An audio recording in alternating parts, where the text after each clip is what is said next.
Why are people protesting in Denmark, of all places? Well, you've seen these protests happening across the globe. You've seen these protests in France, in the UK, in Sri Lanka, which I'll be covering that again later on tonight. But now Denmark has thrown its hat into the ring. So I want to start off by showing you a video here about the protest. And then I have an article that I'm going to dive into from the World Socialist website that gives a little bit more detail about this protest. So let's go ahead and get started. People in Denmark are protesting against the government's plan to make people work during a national holiday. The government has put forward a bill in this regard to boost the country's defense budget, but those protesting call it a threat to Denmark's model of welfare. Thousands of people gathered in the capital Copenhagen to protest against planned abolition of Great Prayer Day, which is a Christian holiday initially introduced as a day of prayer, fasting, and penitence. It falls on the fourth Friday after Easter. Denmark's biggest labor union, which organized the demonstrations, accused the government of violating labor agreements. Okay, so notice how all it took was for the government to cancel one holiday to get thousands and thousands of people out in the street in Denmark. That's all it took, just one holiday. And we have our government that won't give everybody health care in this country. We have a government that is continuing to pretend like inflation is not an issue, that is lying to the American people about the economy right now. We have a government that doesn't want to give everybody at least a $15 minimum wage, and we can't even get a couple hundred people out in the streets. This is why I continue to talk about these protests that are happening abroad, because I want you to see what is possible. Let's continue on.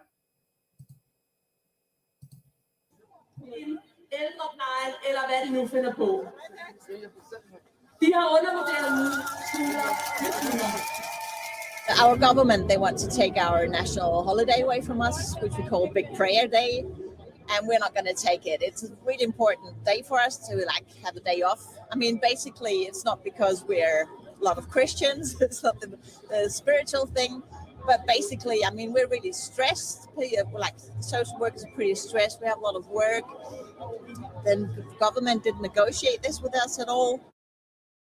The holiday abolition was proposed back in December. The government wants to make people work for using the funds to help raise tax revenues for higher defense spending in the wake of the Russia-Ukraine war. So one of the things that they're trying to do here is that they're trying to give more money to defense to help with the war with Russia and Ukraine. So we had our government give billions of dollars to Ukraine. Where are the thousands of people that we need out in the streets over this? This goes to show you how incredibly propagandized the American people are. Why don't we have this same type of uprising? All it took for them was to take away one holiday. So you heard her say that the workers are stressed, they're overworked. We have that happening in this country as well. And notice how all of them were able to come together for this type of uprising. We've had multiple, labor strikes in this country over the past year and a half. But it seems like the piece that is missing is to create some type of coalition with the entire working class in this country. And we're seeing this coalition happen abroad, but we struggle to get that to happen here. And that's how I know how propagandized the American people are. This is a country, I want to remind you, where everyone has health care. They give us crumbs here. They give us crumbs here, and we can't get 100 people out in the street. Everyone's so divided. People are fighting over each other, over different issues, so much to the point that we don't come together on one issue, which is the class war that we have in this country. There's so many distractions, a lot of distractions, and that's on purpose so that we don't come together. Let's go on. It is part of the newly formed coalition government's reform program or package aimed at overcoming challenges to the country's welfare model. The government has proposed moving forward to 2030, a goal set by NATO of raising defense spending to 2% of GDP instead of 2033 as planned earlier. Government says meeting the target early is important because of the war. The move is expected to provide an extra $440 million to state coffers. The council holiday would entail that people would have to work a day extra for which they will be paid. However, unions, opposition lawmakers, and economists have questioned the effectiveness of the proposal. Notice he said unions, workers, and leaders, political leaders. You see, that piece we're missing too, because in the United States, our politicians most of the time don't support these movements that happen on the outside. Most of the time, they're not around for the labor strikes.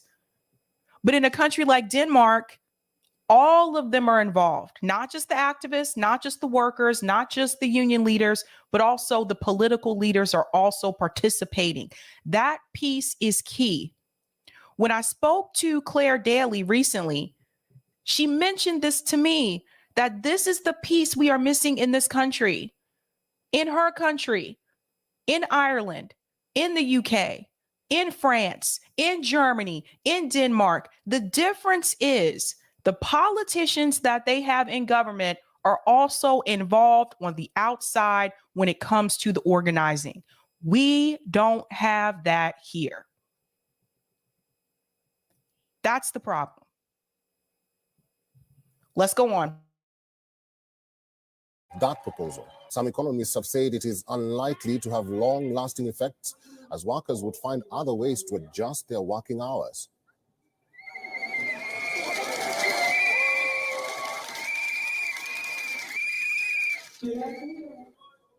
WION is now available in your country. Okay, so Old Man Barker, I do want to address this. We're about to lose healthcare, I suspect. I'm glad you brought that up. I have a story I'm going to cover about that. Actually, not Sunday, but I have a story I'm going to cover about that next week, because I want you all to remember that at the State of the Union address, Joe Biden said that he's about to end the pandemic emergency. Well, you know what's going to happen after he does that?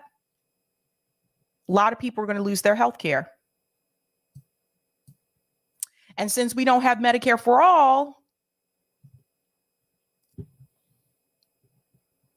that's what's going to happen. Thank you for mentioning that, Old Man Barker. That is incredibly important for people to understand. Now, there's an article by the World Socialist website. I want to share this as well because it dives into the story a little bit deeper. And if you guys don't follow like World Socialist website, what are you waiting for? Like, they give you the news that a lot of these organizations and a lot of these networks are not going to, they're not going to give you. So definitely follow them. So they go right into it. 50,000 people protest Danish government's planned scrapping of public holiday to pay for military spending. 50,000 people, you guys. 50,000. Let's go into it.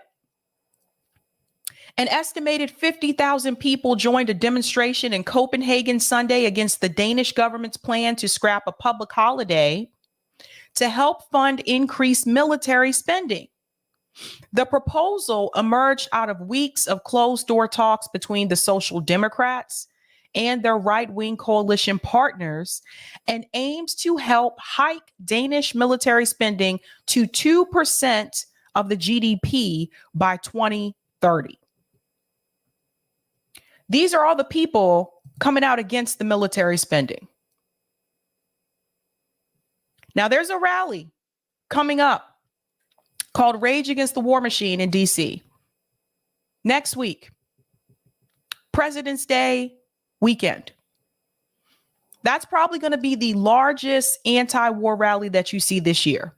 Just going to be honest with you. Based on the number of people that I know that are going and the speakers, that's probably going to be the largest one. And some people have their opinions about that rally. It is what it is. But we have to start a movement in this country when it comes to anti-war, which we don't have in this country anymore. We need voices that are going to speak out against all the money that has been sent to Ukraine. We need voices that are going to speak out against this bloated defense budget. We need voices that are going to speak out and call for peace. Let's go on. Social Democrat Prime Minister Mette Frederiksen, together with her right-wing liberal and moderate party coalition partners, intend to store Bidagog, the Great Prayer Day, as a public holiday from 2024. The holiday has been recognized since the 17th century when it was introduced following the Reformation to replace several holidays previously recognized by the Catholic Church. The holiday takes place on the fourth Friday after Easter. The vast majority of those participating in Sunday's protests were much less concerned with the religious significance of the day than they were with the fact that they stand to lose a paid public holiday to fund the military and weapons of war. According to the Danish public broadcaster DR, an educator who addressed the rally said, "We need time to process what we experience every single day. And we need time to recover physically and mentally. And we need time where we can focus on our families and ourselves." I 100% agree. I wish we had more people saying that here in this country. A social and healthcare assistant said, "For too long, we have put up with too much. All too often, I see my colleagues being affected by," here are the key words, "stress, burnout, compassion, fatigue due to a stressful day. That is why I'm standing here today to demand my and my colleagues," they meant me. They meant me and my colleagues, right? "The right to be human. We should have time to recover, recharge, and be able to pay our bills." This is the same thing we're arguing for here. This is the same thing. Like the railroad workers, they just wanted paid sick days. And our government said no. These are just basic things that you need as a human being. The Social Democrat-led government intends to enforce a huge hike in defense spending to reach 2% of the GDP by 2030. This is seen by the entire political establishment as essential to fund Denmark's role, here we go, in the U.S. NATO war on Russia and Ukraine and the expansion of NATO capabilities in the Nordic, Arctic, and Baltic regions. The government has calculated that it can generate 3.2 billion kroner through increased tax revenues and reduced subsidies by adding an extra workday each year. The government has offered to increase wages by 0.45% to compensate workers for the loss of a paid holiday. However, this increase will not apply to anyone on social welfare programs or pensions. The savings the government will make by freezing these transfer payments amid high inflation amount to 700 million kroner of the 3.2 billion kroner that will be redirected to the military. Sunday's demonstration was called by the Danish Trade Union Confederation following a series of smaller local protests over recent weeks. Recognizing the strength of public opposition to the government's plan, most opposition parties have also come out against it. However, they all support the military spending increase and are merely urging the government to find less provocative ways to make social spending cuts to fund it. For their part, the unions have close ties to Social Democrats who have made a major contribution to the rightward lurch of official Danish politics over recent years. In power since 2019, they have adopted the far right's racist immigrant policy expanded military spending, and provided weapons to Ukraine. Does that sound familiar a little bit? Because the progressives that we have in Congress, they've done some of these things. They've, agreed with the right in reference to providing weapons to Ukraine. So the problem that you see happening here is that it seems like the Social Democrats in Denmark are starting to side with the right. Let's go on. 8 opposing parties ranging from far right, Danish People's Party, and New Right to the pseudo left Red Green Alliance / Unity List and Socialist People's Party issued a statement opposing the abolition of the public holiday. Socialist People's Party Leah Pia appealed to the government to enter tripartite talks with the unions and employer groups to agree on an increase of working hours throughout the year so that the public holiday could be retained. She also called for the decision on scrapping the public holiday to be postponed until after the next election, pointing to the fact that none of the parties in government campaigned in support of the move. Oh, that would be called holding your politicians accountable. What do you know? Olsen Dyer's position was backed by former Liberal Prime Minister and NATO Secretary General Anders Fogh Rasmussen. The fact that all opposition parties back the government's attacks on social spending and workers' rights to expand the defense budget is underscored by their unanimous backing for the war in Ukraine. Last March, when Fredrickson was leading a Social Democrat minority government backed by the RGA and the Socialist People's Party, she negotiated a plan to increase defense spending to 2% of the GDP by 2033. The agreement, supported by the Socialist People's Party, liberals, and conservatives, also committed to holding a referendum to abolish Denmark's opt-out from the European Union's defense policy. Although RGA formally opposed the March agreement, it was only thanks to its sustained parliamentary support for the Social Democrats since 2019 that Fredrickson was in power to negotiate it. After Fredrickson's Social Democrats emerged from the 1 November general election as the largest party, she negotiated with the liberals and the moderates a shorter timetable for the military spending increase. So basically, she claimed one thing when she was running, and then when she won, she decided to side with the liberals and the moderates. When the Social Democrat / Liberal Moderate Coalition program was unveiled on December 14th, it contained commitment to reach the 2% defense spending goal by 2030 and specified the abolition of the Store Betedag public holiday as the means by which the 3 years could be cut from the original timetable. The coalition agreement, the first between parties from Denmark's traditional left and right blocs in over 4 decades, also included a major income tax cut for high earners and plans to restructure, get a hold of this, the healthcare system to expand the role of private providers. Let me highlight this here. This piece is very important.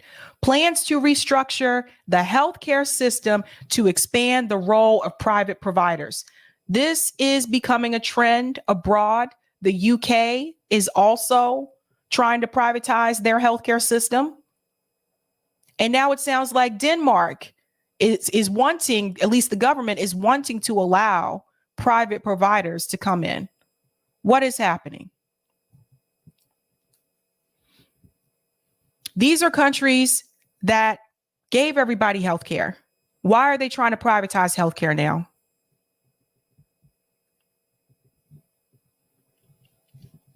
We need to ask ourselves these questions because, see, this can spread.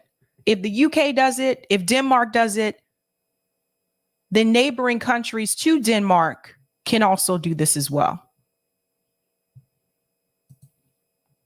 The emergence of mass popular opposition in Denmark to the ruling class, subordination of all areas of social life to militarism, coincides with an upsurge of workers' struggles across Europe, against the drive to make them pay for imperialist wars.